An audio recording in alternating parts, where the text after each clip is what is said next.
je l'invite parce qu'elle m'intrigue, elle me déroute, elle m'intéresse, et parce que quelque part, je l'aime bien. Vanessa Paradis, bonsoir. Bonsoir. Je me suis demandé, en lisant tout ce que je viens d'énoncer, je me suis demandé, est-ce que vous aviez eu le temps d'avoir de l'ambition, tellement tout a été vite? Ah, bien sûr, bien sûr.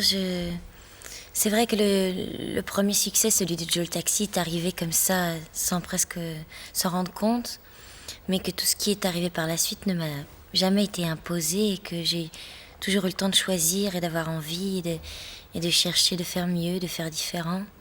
Et donc oui, l'ambition ne s'est pas évanouie dans tout ça.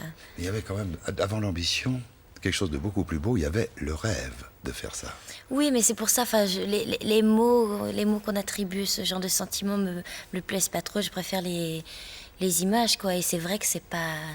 Peut-être ambition, ça fait un peu trop pompeux, un peu trop solennel, quoi. J'en sais rien. Ouais, c'est un rêve, c'est un mode de vie. C'était vraiment une façon de vivre qui m'intéressait parce que je savais pas au tout début, je savais pas si je voulais être chanteuse, actrice ou...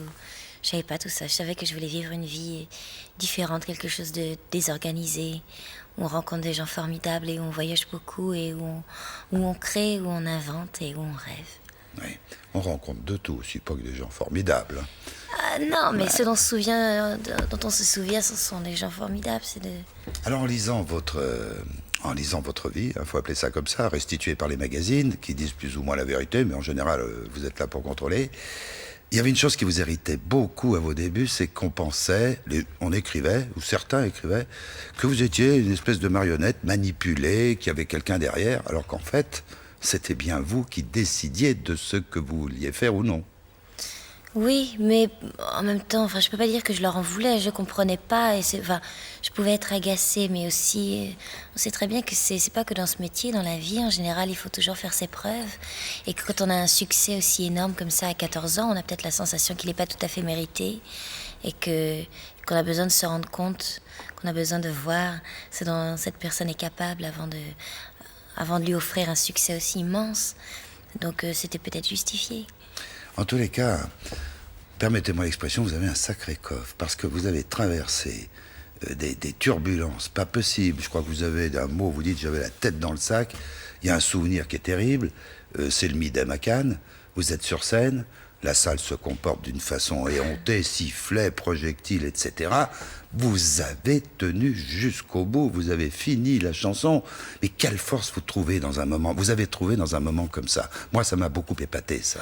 Dans ce moment-là en particulier, c'est, je crois, beaucoup de rage et de fierté et d'amour pour ce que je fais, pour ce métier. Mais c'était surtout ne pas laisser la possibilité aux autres de décider de mon sort. C'est-à-dire que j'étais sur scène et j'étais venue pour chanter ma chanson, alors j'allais repartir que quand je l'aurais fini. Voilà. Oui, voilà. Fallait le faire, hein. Fallait le faire. Vous dites bien que le cinéma et la chanson, on va pas tomber dans les lieux communs, mais vous dites que la chanson est un besoin et que le cinéma, c'est quelque part aussi une nécessité. Alors j'ai regardé un petit peu de mémoire, hein, les actrices françaises ou chanteuses qui avaient réussi les doubles carrières. En Amérique, c'est commun, comme vous le savez. Beaucoup font les deux registres. En France, il n'y en a pas beaucoup. Il y a Marie Laforêt, un petit peu, qui a concilié les deux. Il y a Gréco, mais un tout petit peu, parce que carrière cinématographique assez... Bref, il y a Clio maintenant. C'est assez difficile dans un espèce de, comment dirais-je, de préjugé français où on est une chanteuse ou une actrice. Vous ne pensez pas? Oui, c'est vrai que ces étiquettes, c'est insupportable. Ah oui? On vous colle des étiquettes sur le front. Et moi, ça m'amuse beaucoup parce que plus ça va, plus ils ont du mal à m'en coller sur le front, vu que à chaque fois, j'ai la chance de partager des expériences avec des gens très talentueux qui ont des univers très différents. Et donc, à force de faire toutes ces choses à l'opposé les unes des autres, à la suite, ça devient difficile de me caser dans une case. Ah oui? Caser dans une case, ouais, excusez-moi, mais ouais. Alors là, il y a il y a une formidable rébellion quand on essaye, ceux qui essayent de faire ça avec vous. De ceux qui essaient C'est de vous mettre en cage, si je puis dire, ou de vous cataloguer, etc. Oui, mais vous savez, ça fait partie de ce même sentiment de revanche et de vouloir faire payer le prix de son malheur et des choses qu'on a pu raconter sur moi, de ce qu'on a pu me faire subir. Moi, avant tout, ce qui compte, c'est de faire des choses qui me font rêver, de partager quelque chose avec quelqu'un, de le créer et de prendre du plaisir à faire toutes ces choses-là. Et s'il y a vengeance, s'il y a rage, ou c'est dans le bonheur que j'ai de faire ces choses que je me venge peut-être, quoi. Enfin bon, la vie est trop courte pour se perdre dans ces détails et pour s'embêter la vie, pour s'entretuer, pour se bagarrer, pour s'engueuler tout le temps, quoi. Il faut aller droit au but, faut pas se perdre dans ces choses-là. C'est vrai que vous avez une notion d'urgence, vous venez de me dire la vie est trop courte pour etc. Et j'ai vu cette notion d'urgence très flagrante quand vous dites « Ah, j'espère avoir le temps d'avoir des enfants, etc. » Une de vos phrases. Comme oui, si le temps vous était limité. Non, c'est pas ça. Je crois qu'il y a plein de choses. C'est que d'abord, je suis très impatiente et très impulsive et je m'ennuie très très vite. J'ai besoin de faire plein de choses. J'aime bien aussi les vacances, mais pas plus d'un mois, quoi. Et puis, ce qu'il y a, c'est que j'ai commencé très très jeune, donc c'est vrai que ça fait que 8 ans et que j'ai déjà fait beaucoup de choses. Mais j'ai pas l'impression que je vais mourir demain et qu'il faut que je fasse toutes ces choses-là maintenant, pas du tout. Le cinéma permet d'oser, je crois que c'est vous qui le dites, et puis surtout de se mettre en danger et d'avoir un peu peur de se faire le petit... et ça, je pense que vous détestez pas. Ah ben non, je crois que c'est carrément nécessaire à ce métier. Enfin, pour moi, c'est nécessaire de le vivre comme ça. C'est que si on part dans des expériences où on se croit tout de suite capable de tout faire, de tout assumer, et que on n'a plus aucune surprise, plus aucune excitation, et cette peur, elle est franchement... Elle est un petit peu désagréable, mais elle est surtout très agréable. Elle est plus agréable que désagréable. Et c'est ça, c'est un moteur, c'est ça qui vous pousse, qui vous donne envie de faire les choses encore mieux que de la manière dont vous en êtes capable.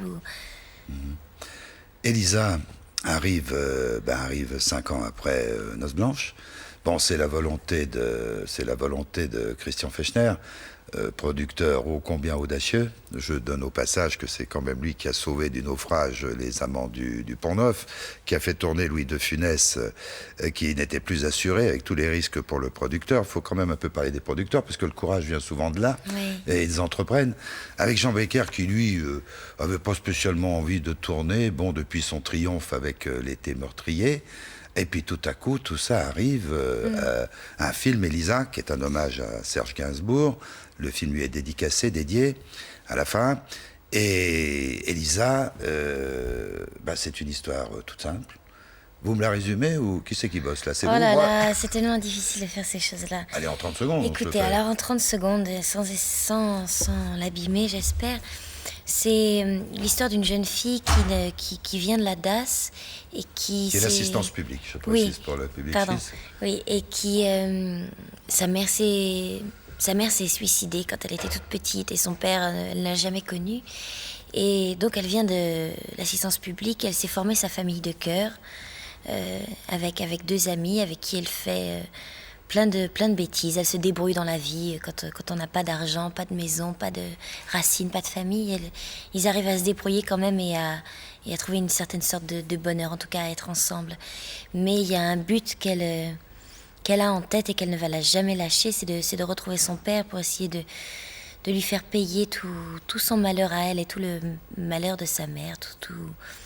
Elle le recherche afin de savoir qui il est, mais aussi afin de savoir qui elle est, elle, pour se débarrasser d'un passé vraiment trop lourd, trop pesant. Alors, il y a une tension, évidemment, dramatique tout au long du film, mais il y a aussi des respirations, parce que vous êtes, dans le film, vous avez 2 amis, une fille et un... Clotilde Courreau et Sékou Sall. Qui ont beaucoup de talent. Clotilde Courreau, on l'avait vu d'ailleurs dans Le Petit criminel de Doillon. Oui. Et quant à Sékou Sall, eh bien, il était avec Olivier Martinez et Yves Montand dans le dernier film qu'a fait Benex, IP5. Oui. Alors, il y a une jeunesse extraordinaire dans ce trio. Ça donne des respirations parce que tout est bien construit. Il y a effectivement une ligne dramatique très soutenue, mais avec des respirations pour que le spectateur puisse aussi sourire, ou à défaut rire, que ce personnage de Marie que vous incarnez, est à la fois très très fort, agressive, insolente, ce que vous êtes complètement capable d'être, parce que vous pouvez être très agressive et très insolente si on vous chatouille les pieds là où vous n'aimez pas. On est d'accord? Oh, bah, c'est comme tout le monde, hein, il faut pas trop me chauffer, quoi. Ça part vite? Oh, ça dépend des situations. Ça part vite quand les gens qui sont en face de moi, quand je les aime très très fort. Aussi des gens que j'aime pas spécialement, je préfère ne pas m'en occuper, quoi. Mais... Se mettre en colère, c'est déjà s'intéresser à quelqu'un. Oui. Oui. Oui. Oui, il ne faut pas faire d'heures supplémentaires, se mettre en colère avec des gens qui n'en valent pas la peine. Oui, c'est le coup d'orage dans un ciel de méditerranéen, crac-crac, et puis les nuages disparaissent. Oui, enfin, vous savez, c'est quelqu'un de... Marie, c'est quelqu'un de très dur, de très forte comme ça, mais parce qu'elle est tout aussi sensible et fragile que n'importe qui, mais elle n'a pas le temps de se perdre dans ses émotions, elle n'a pas le temps de s'attendrir. Parce que je vous dis, elle a ce but en tête et que si jamais elle se met à perdre du temps comme ça, elle a vraiment besoin de connaître la vérité le plus vite possible. Et puis parce que aussi, c'est la personne forte du groupe, justement, autour de ses deux amis. Si elle devient faible, alors là, ils sont perdus. Quel métier vous avez, Vanessa? Vous m'embarquez sur Marie et moi, j'essaye de revenir vers vous. Parce que je trouve qu'elle... C'est plus difficile de parler de soi. Non, mais je trouve que c'est pas un miracle, hein. Il y a quand même des points très communs. Vous avez cette force dont vous avez fait preuve en certaines circonstances, on l'a évoqué tout à l'heure. Et puis, il y a aussi cette fragilité. Ce qui fait ce cocktail sur l'écran, je ne veux pas vous flatter. Il se passe avec vous sur l'écran quelque chose qu'on ne peut pas expliquer. Vous avez de très bonnes comédiennes, et tout à coup, il se passe avec une comédienne, ou un comédien, un acteur ou une actrice, il se passe quelque chose que même tous les spécialistes du monde ne peuvent pas disséquer, scanneriser, analyser. Ça se passe, c'est ce qu'on appelle un état de grâce. Qui le donne, ça c'est une toute autre histoire. Mais c'est vrai qu'il se passe ça. Eh oui. Oui, vous êtes contente? Oh, je suis très contente, merci beaucoup. Mais non, mais c'est vrai ça. Mais enfin... Oui, je vous en prie. Vous savez, on me demande toujours comment j'ai travaillé, comment j'ai fait, mais... j'ai tout simplement lu et tellement aimé ce scénario que j'y ai cru totalement. Et quand on croit quelque chose à 100%, on se donne complètement et on fait que les choses paraissent justes, je pense. Oui. Le cinéma, le premier film a été difficile, vous ne l'avez pas caché, etc. Noces blanches. Mais là aussi, il s'était produit, tout le monde avait quand même remarqué votre existence, et non seulement ceux qui votent pour l'Académie des arts et techniques du cinéma, qui vous ont donné ce César, le prix Romy Schneider aussi. Je voulais juste rectifier, c'était pas le César du second rôle, c'était le César de l'espoir. Le meilleur espoir. L'espoir de... Merci. Oui. Le meilleur espoir. Donc, on avait, et même si le tournage avait été difficile, parce que beaucoup de tournages sont difficiles, mais le résultat était quand même là, très très probant. Vous avez une très belle phrase sur la nudité. Il faut que je la retrouve parce que vous dites que la nudité peut être habillée aussi quelque part. Ouais, enfin, ce que je voulais dire, c'est qu'on a beau être une personne très pudique, il se passe quelque chose sur un plateau de cinéma quand on tourne un film, c'est que d'abord on s'appelle autrement, on vit une histoire qui n'est pas l'histoire de votre vie et qu'on a vraiment tendance à oublier qu'on est nu devant 30 personnes, quoi, sur le plateau.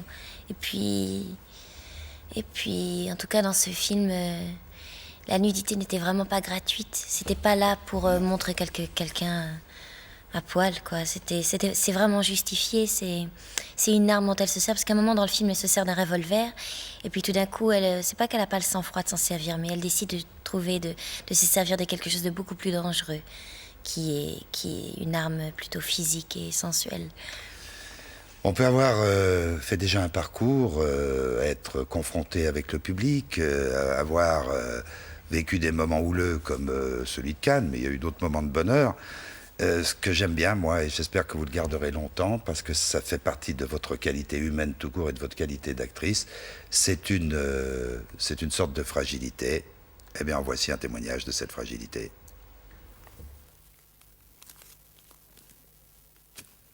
Là, je vais prendre mon temps. Et la gagnante est Vanessa Paradis pour Noces blanches.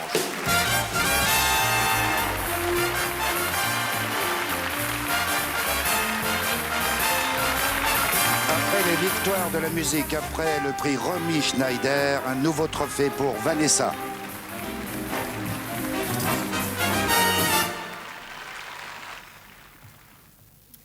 Je vous remercie beaucoup. Je voudrais remercier... Oh, j'ai déjà pleuré Victoire, je vais pas pleurer César encore. Je remercie Margaret Ménégos, qui est la productrice de Noces Blanches, qui m'a beaucoup aidée sur le tournage. Je remercie Jean-Claude Brissot de m'avoir fait confiance à une époque où c'était un petit peu dur, où je sais rien.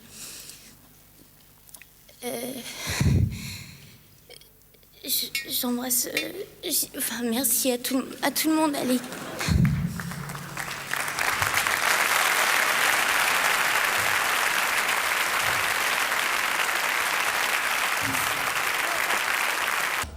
J'aime beaucoup, moi, cette séquence des Césars, parce que je pense que vous le garderez dans votre grand album qui est en train de se constituer. Oui. C'est un moment très beau. Oui, c'est terrible de se voir comme ça. On se dit, mais vas-y, accouche, dis ce que t'as à dire et sors de scène, quoi. Voilà.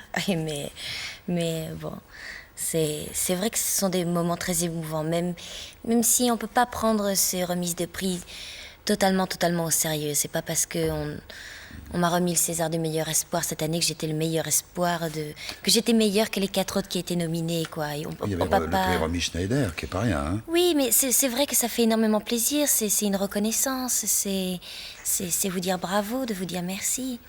Mais bon, il faut pas... Bon. On peut pas vivre à travers ça, pour ça. C'était le moment d'émotion que je voulais Oui. qu'on se restitue. J'ai retrouvé la phrase exacte, votre phrase exacte sur la nudité. Dans la nudité, il y a encore un costume. C'est très très beau, ça. Alors justement, quand vous aviez dit après Noces Blanches, il y a une phrase. Vous avez une façon, là on l'a vu dans l'extrait, vous avez une conversation tout à fait courante, vous parlez de choses et d'autres, et vous faites passer, vous arrivez à dévulgariser une grossièreté verbale que vous...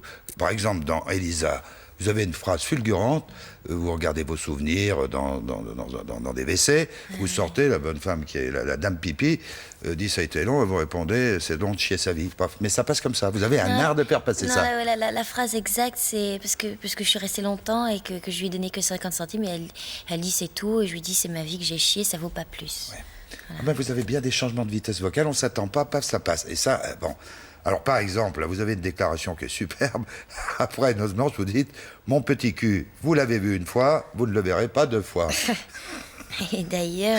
Et d'ailleurs, on le revoit une 2e fois. Oui, mais enfin, très peu. Oui, mais bon, si c'est parce que on change souvent d'avis dans la vie et que j'ai réalisé que, enfin, c'est clair, quoi, la nudité fait partie de la vie. Donc pourquoi la mettre de côté au cinéma? Le cinéma est aussi censé pour retracer ce qui se passe dans la vie.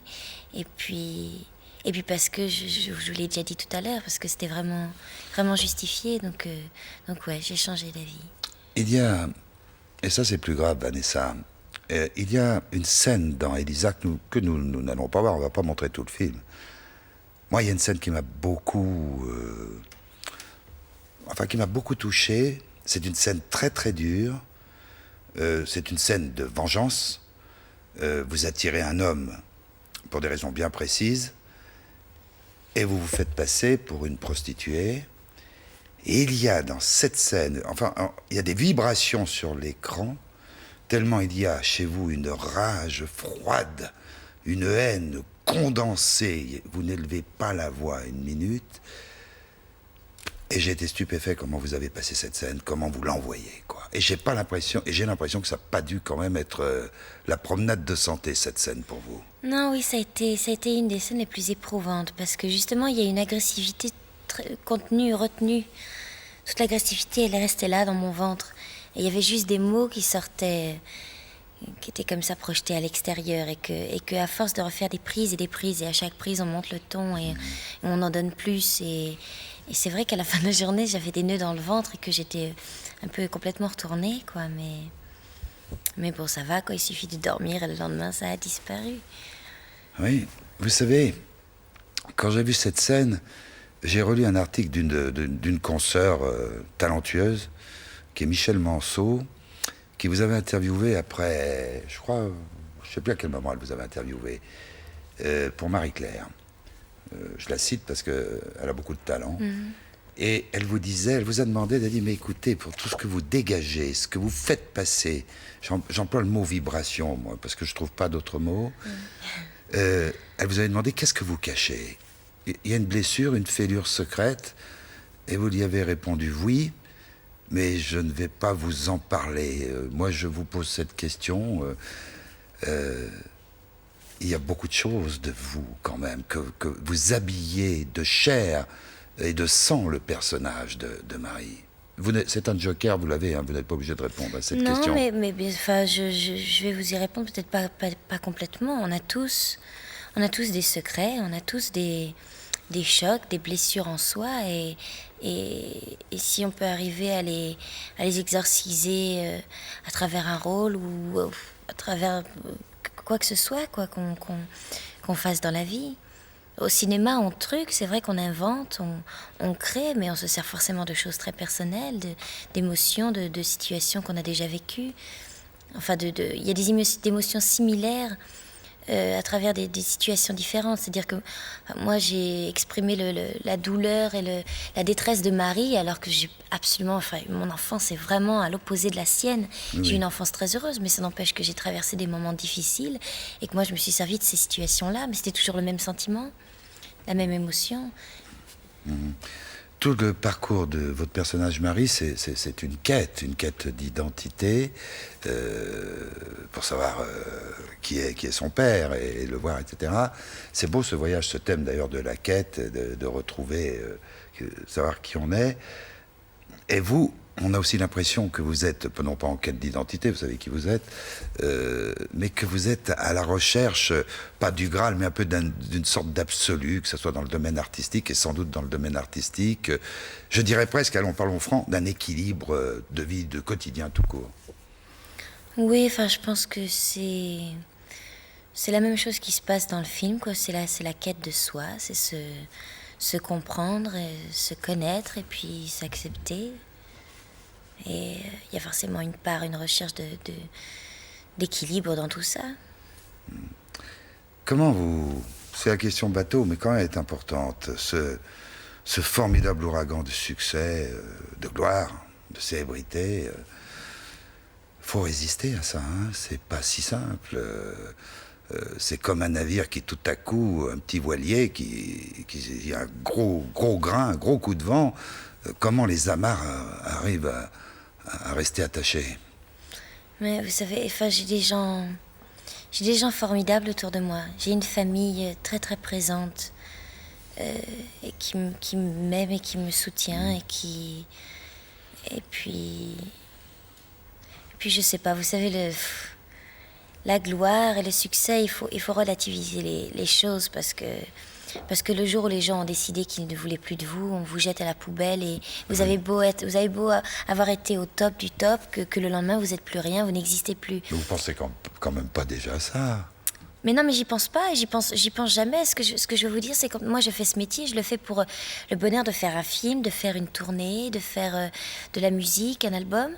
Mais après, les couvertures de magazines, la façon dont on vous appelle, dont on vous voit et tout ça, c'est pas quelque chose que bon,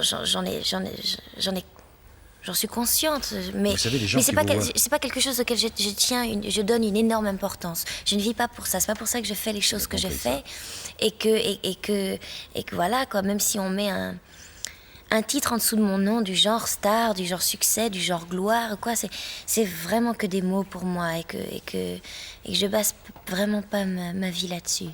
Mais là, j'ai l'impression que les gens qui vous reçoivent chez eux ont l'impression tout à fait d'entendre une jeune fille de 22 ans qui parle des choses de la vie, de son travail et rien d'autre. J'aime beaucoup votre définition. Ne me regardez pas d'un air comme ça inquiète. J'attends de savoir ce que vous allez dire. Non, j'aime beaucoup votre définition. Vous dites... On vous a demandé si vous étiez croyante, puisqu'on vous a posé toutes les questions possibles et imaginables, mais c'était une bonne question. Et à cette réponse, vous dites « Je crois en Dieu sur une sensation ». Je trouve ça très très beau. Oui, j'ai dit ça parce que j'ai jamais reçu d'éducation religieuse. Et on m'a pas appris la Bible et tout ça. Et Et j'ai jamais été à l'église pour suivre une messe, ou quand j'y suis allée, c'était simplement pour la beauté de l'endroit. Mais que oui, quoi, c'est quelque chose que j'ai senti en moi. C'était un appel ou ouais, une sensation, quoi. Oui, ça n'a pas besoin de s'expliquer, ça vous habite et puis c'est tout. Oui. Ouais, ouais. On va parler du troisième tiers du film, parce qu'il faut bien parler du grand Gégé, du formidable Gégé, enfin de Gérard. Mais encore un peu de temps, là. Pas tout de suite. On ne peut pas parler avec vous et faire cet itinéraire avec vous, Vanessa, sans parler de Serge, sans parler de Serge Gainsbourg, parce que, bien entendu, le film, comme je le disais, lui est dédié. C'est une belle rencontre, vous l'avez expliqué, vous êtes allé le trouver, vous aviez 12 musiques, et puis vous êtes ressorti enthousiasmé et ravi, comme Barbara sous la pluie à Brest, mais ça se passait à Paris, parce qu'il avait accepté de composer les 12 chansons. Alors... Oui, enfin, ce qui s'est passé, c'est que les musiques étaient déjà prêtes. Oui. C'est Franck Langolf qui les a écrits. Et comme on savait que Serge était vraiment très, très, très occupé et qu'il participe rarement à des choses qu'il n'a pas créées dès le départ lui-même, on est allé le trouver pour lui demander de nous écrire un texte. Oui. Simplement un texte. Et on est arrivé avec notre cassette avec les 12 titres, on lui a fait écouter. On lui dit voilà, tu écoutes, il y en a 12, tu en choisis une, celle que tu veux, tu prends celle que tu veux. Et quand il lui finit d'écouter, il s'est retourné vers nous. Il a dit vous savez, je les aime toutes, est-ce que je pourrais pas toutes les avoir? Et donc on est reparti de chez Serge en se disant que on allait faire tout un album avec Gainsbourg. C'était exceptionnel, c'était formidable. Oui, ce que je voudrais savoir, si vous voulez bien me le dire, c'est que c'est quelqu'un que nous sommes nombreux à avoir beaucoup aimé, mais à avoir aimé ses musiques, bien entendu, parce que c'est un grand musicien. Mais il y avait aussi un intérêt extraordinaire de ce que dégageait cet homme, qu'une partie du public d'ailleurs n'a pas compris, parce qu'il sentait le soufre, on le prenait un petit peu pour le diable. Comment vous l'avez ressenti, Gainsbourg, avant de le connaître très très bien? Moi, il m'a énormément attendri. Parce que vous savez, c'est souvent les gens qui ont l'air très très forts et très froids et très agressifs, très provocateurs, qui ont beaucoup de fragilité à cacher. Et c'est une des personnes les plus sensibles et les plus fragiles que j'ai rencontrées. Tellement, tellement attendrissant. Puis c'était quelqu'un qui passait d'un visage complètement fermé et glacial à vous terroriser. Et en un quart de seconde, tout d'un coup, c'était le soleil qui se levait, le sourire sur son visage, avec un rire de petit garçon les 3 quarts du temps. Et avec quelqu'un avec qui j'ai beaucoup ri, beaucoup parlé, et qui est parti beaucoup trop vite, et qui forcément me manque beaucoup. Voilà. Variation sur un même thème comme je t'aime. Dis-lui, toi, que je t'aime. Nous l'écoutons, ce qui va vous permettre, comme on dit entre nous, d'en griller une, ce dont vous mourrez d'envie depuis au moins 10 minutes. Elle était bonne, la cigarette? Elle était très bonne. Quand vous enregistrez un album important, vous arrêtez un peu quand même? J'ai diminué. 10 minutes. J'aurais jamais dû commencer, en fait. Est-ce que vous êtes raisonnable, Vanessa? Pas vraiment, non. Non. Ça dépend pourquoi. Des coups de folie, comme ça, un peu... Vous devez détester tout ce qui est planifié, tac, tac. Mais alors ça, on est un petit peu obligé de se prêter au jeu. Oui. C'est pas trop douloureux, là, ça va? Non, ça va. Oui, d'ailleurs, on vous met pas en cage facilement. Bon, évidemment, je fais une transition un petit peu énorme, mais moi, j'aime beaucoup ça. Et en tous les cas, c'est réalisé par Jean-Paul Goude, il y a un talent magnifique là, je sais pas si vous êtes de mon avis. Je me suis dit, quand je vous ai vu là-dedans, quand on va lui proposer d'autres pubs, ça va être difficile pour qu'elle accepte après avoir fait ça. Hein. Ah, mais c'était pas... Je peux pas, je ne ferai pas d'autres pubs. Ouais. J'étais pas pour faire de la pub. C'est simplement que quand Chanel vous propose d'être l'image d'un de leurs parfums et qu'en plus ça va être orchestré par Jean-Paul Goude, c'est irrefusable. Ouais. Vous allez bien vous retrouver un de ces quatre avec Gérard en train de manger des spaghettis, comme il fait une pub pour les spaghettis.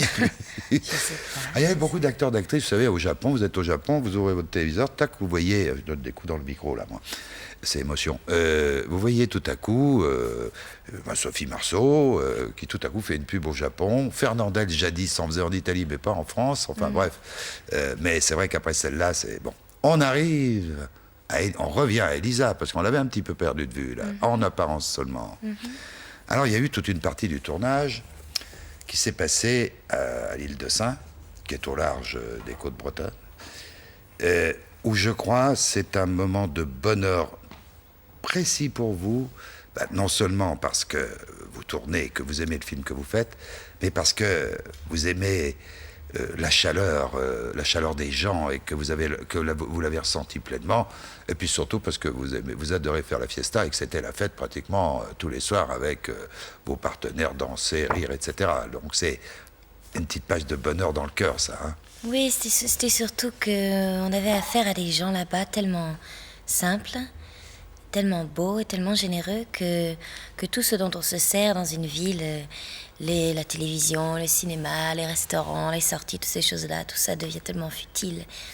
Et c'était beaucoup plus agréable de se retrouver dans un bar et de discuter avec tous ces gens et de rire, de chanter, de parler. Oui. Vous êtes capable, en ville, à Paris, de rentrer seul dans un restaurant si vous êtes timide?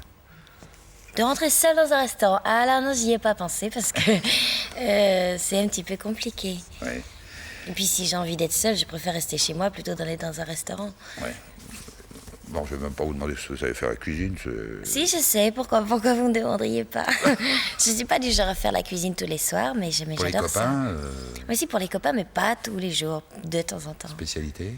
Poulet au curry. Très bien. On reste sur l'île de Sein, avec ce monstre sacré, avec cette espèce de géant, qui a eu beaucoup de mal d'ailleurs au début de sa carrière.